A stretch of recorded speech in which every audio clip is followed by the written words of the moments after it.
All right, hey y'all, it's Josh at Rising Oaks Family Farm. So I'm just gonna show you guys how to reel one of these up. So I got my Taragate reel. I haven't even taken the handle off of it yet, so it's real easy to snap the handle off. I'm gonna save these because these become easy gates for me later. This is my mixed metal poly wire, and I've already unwrapped the plastic, but really it just has a nail. Sticking it in there, pull the nail off. You'll see I've got a little rod in my vise. And this is the easiest way that I've seen on videos to do this. So I just slide the spool right over, and then I take the poly wire,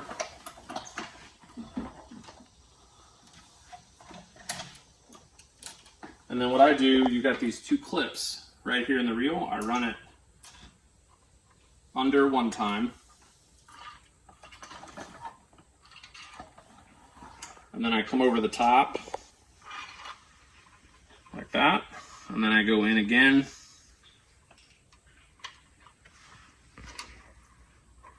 I'm making this hard for my videographer, and it's not that neat, right? But it works.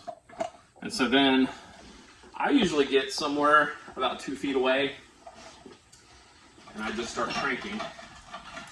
And the key here is just to get a nice even roll all the way across. And so I do that just by moving my wrist around.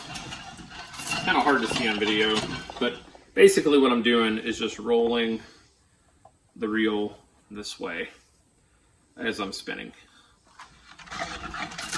And that creates a relatively nice even spread. You don't have to get in a hurry. In fact, I would recommend you don't get in a hurry. The faster you spin, the looser the wire actually is. So you want to keep that nice even tension as it's spinning up. And you can see I'm just moving real nice and slow across the reel.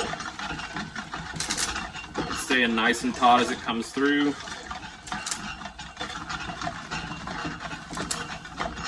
You can see it's just spinning right on my vise. Like it is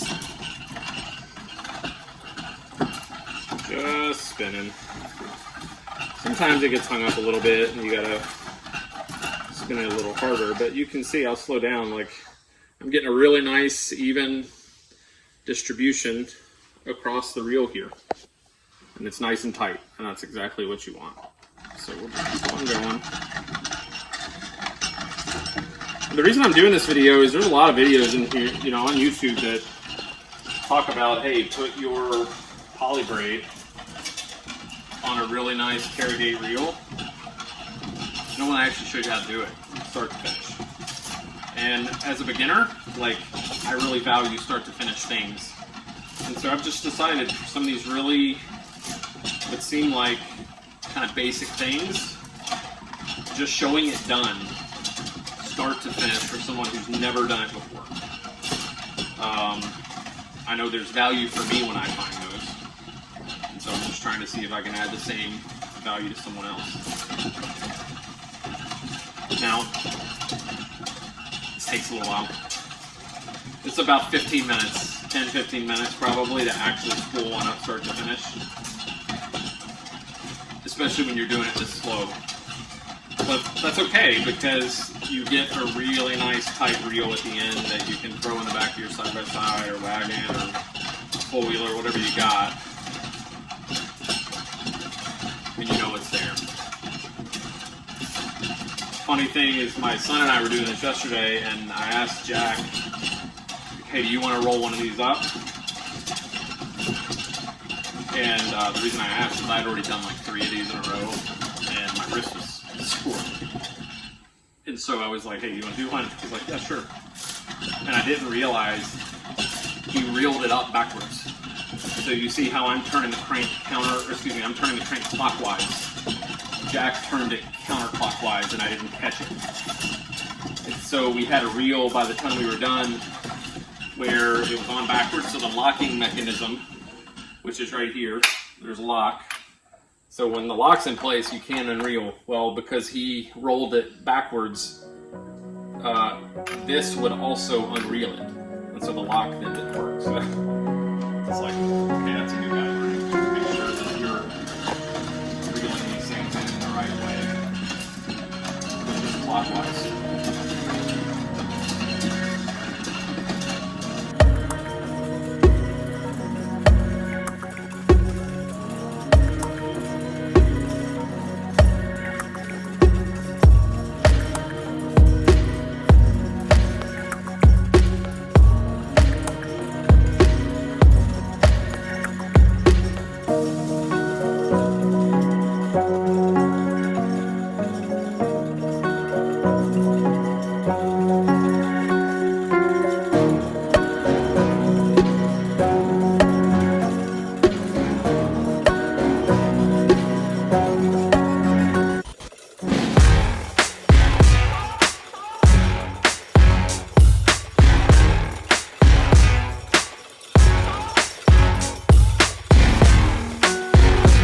I haven't completely spun this reel yet.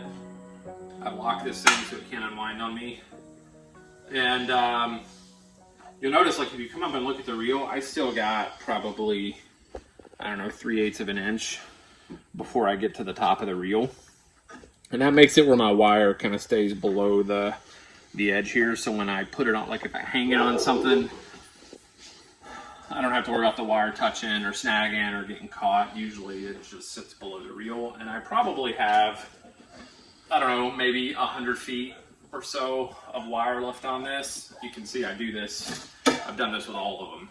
And this is going to come in really handy because having these really short pieces of wire are going to allow me to come back with these right here and start to make some really temporary gates.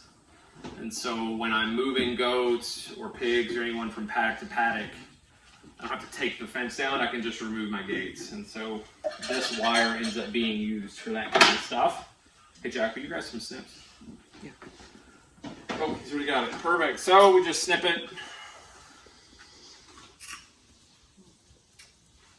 There we go.